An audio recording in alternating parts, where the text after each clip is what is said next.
Bismillahirrahmanirrahim. Assalamualaikum warahmatullahi wabarakatuh. Hamdan wa syukran lillahi amma ba'du. Pada kesempatan kali ini saya akan menyampaikan dua pembahasan materi nahwu, yaitu inna wa akhwatuha dan yang kedua adalah tawabi.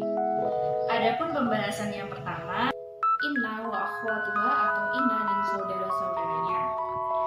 Amal atau pekerjaan inna yaitu menasabkan isim dan merofakkan khobar.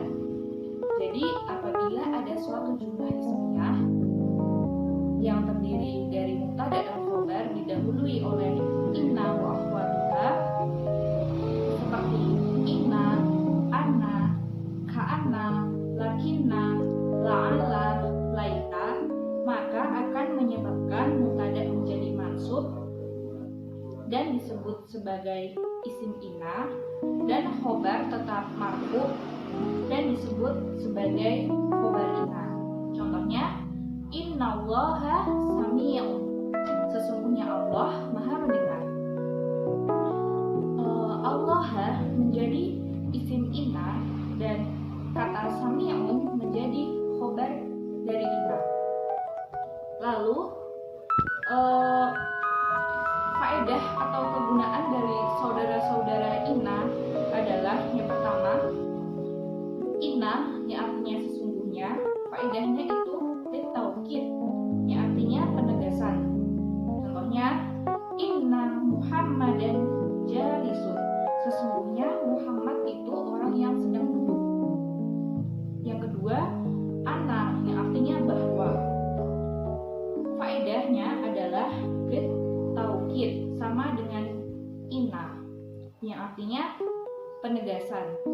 Contohnya, sami'tu anna Muhammadan maridun, aku telah mendengar bahwa Muhammad itu sedang sakit. Lalu yang ketiga adalah ka'anna atau seakan-akan. Faedahnya adalah litashbih atau penyerumpamaan. Contohnya, ka'anna wajhaka badrun, seakan-akan wajahmu itu bulan. Yang keempat, lakinna yang artinya akan tetapi. Faedahnya adalah li istidroki, artinya menyangkal. Huwa alimun lakinnahu ghairu amilin, dia orang yang pintar tetapi dia orang yang tidak mengamalkan ilmunya. Yang kelima, la'ala yang artinya semoga atau agar. Faedahnya adalah litaroji atau mengharap sesuatu yang baik, dan litawakku'i mengharap sesuatu yang buruk. Contohnya, la'ala aliyun maridun, semoga Ali itu sakit. Yang keenam atau yang terakhir adalah laita yang artinya seandainya. Faedahnya adalah litamani, yaitu untuk mengharap sesuatu yang tidak mungkin terjadi. Contohnya, laita syababa aidun, artinya seandainya masa muda itu kembali. Adapun pembahasan yang kedua yaitu tawabi. Pengertiannya adalah isim yang mengikuti isim sebelumnya. Macamnya ada 4, yaitu na'at, atof, taukid, dan badal. Yang pertama, na'at. Na'at ialah isim atau tabi yang mengikuti matbu atau disebut man'ut dalam hal i'rabnya, nakirah atau ma'rifatnya, adat atau bilangannya, dan mudzakkar atau muannasnya. Contohnya, qama zaidun al-aqilu, telah berdiri Zaid yang berakal. Di sini kata zaidun dan al-aqilu beri'rab sama, yaitu rafa. Lalu yang kedua adalah atof. Atof adalah isim atau tabi yang disambungkan dengan matbu'nya oleh salah satu huruf atof yang ada 9, yaitu wawu, fa, thumma, au, am, la, lakinna, bal, dan hatta.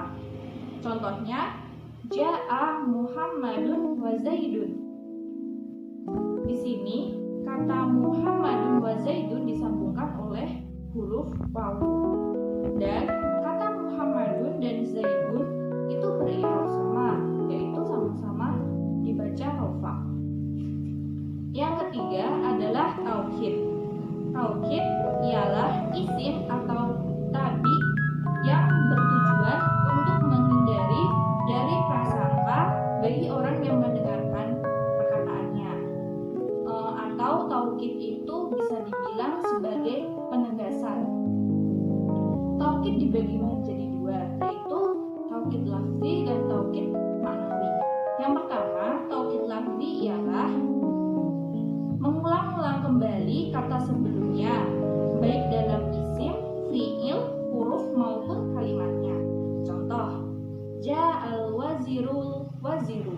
Di sini kata al wazirul waziru adalah sebuah kata yang dua-duanya memiliki i'rab nasab karena mereka sekali lagi adalah tabi. Lalu yang kedua adalah tauhid maknawi. Tauhid maknawi ialah isim yang mengikuti mu'akadnya dalam hal i'rab nakirah atau ma'rifat untuk menguatkan kata sebelumnya dengan lafaz yang pertama ainun dan nafsun yang untuk isim mufrad. Contohnya ja'a Zaidun nafsuhu. Zaid telah datang sendiri.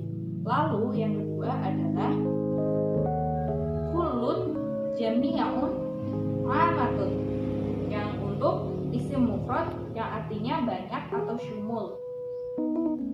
Seperti kata al-qaumu.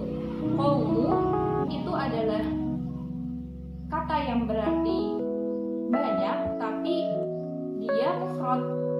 Contohnya ja'al qaumu kulluhum, telah datang suatu kaum seluruhnya. Lalu yang ketiga adalah kila dan kilta untuk isim tasniyah dan mudhof yang mudhof pada dhamir. Kila untuk mudzakkar atau laki-laki dan kilta untuk muannas atau perempuan. Contohnya ja'ar rajulani kilahuma, telah datang dua orang laki-laki dua-duanya. Adalah badal.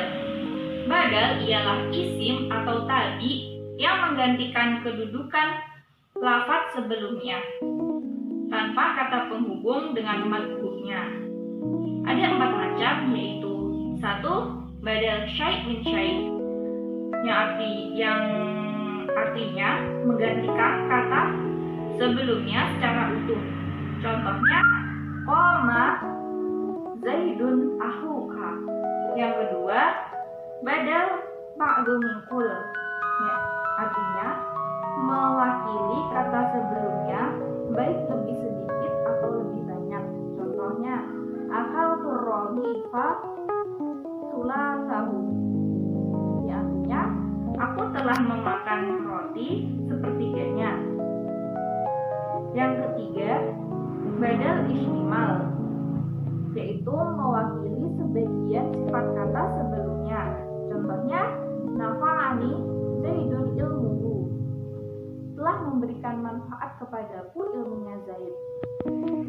Yang keempat adalah badal gholan. Badal gholan ialah mengganti kata sebelumnya yang telah salah diucapkan karena tergesa-gesa. Contohnya ja'a Zaidan al-farsa.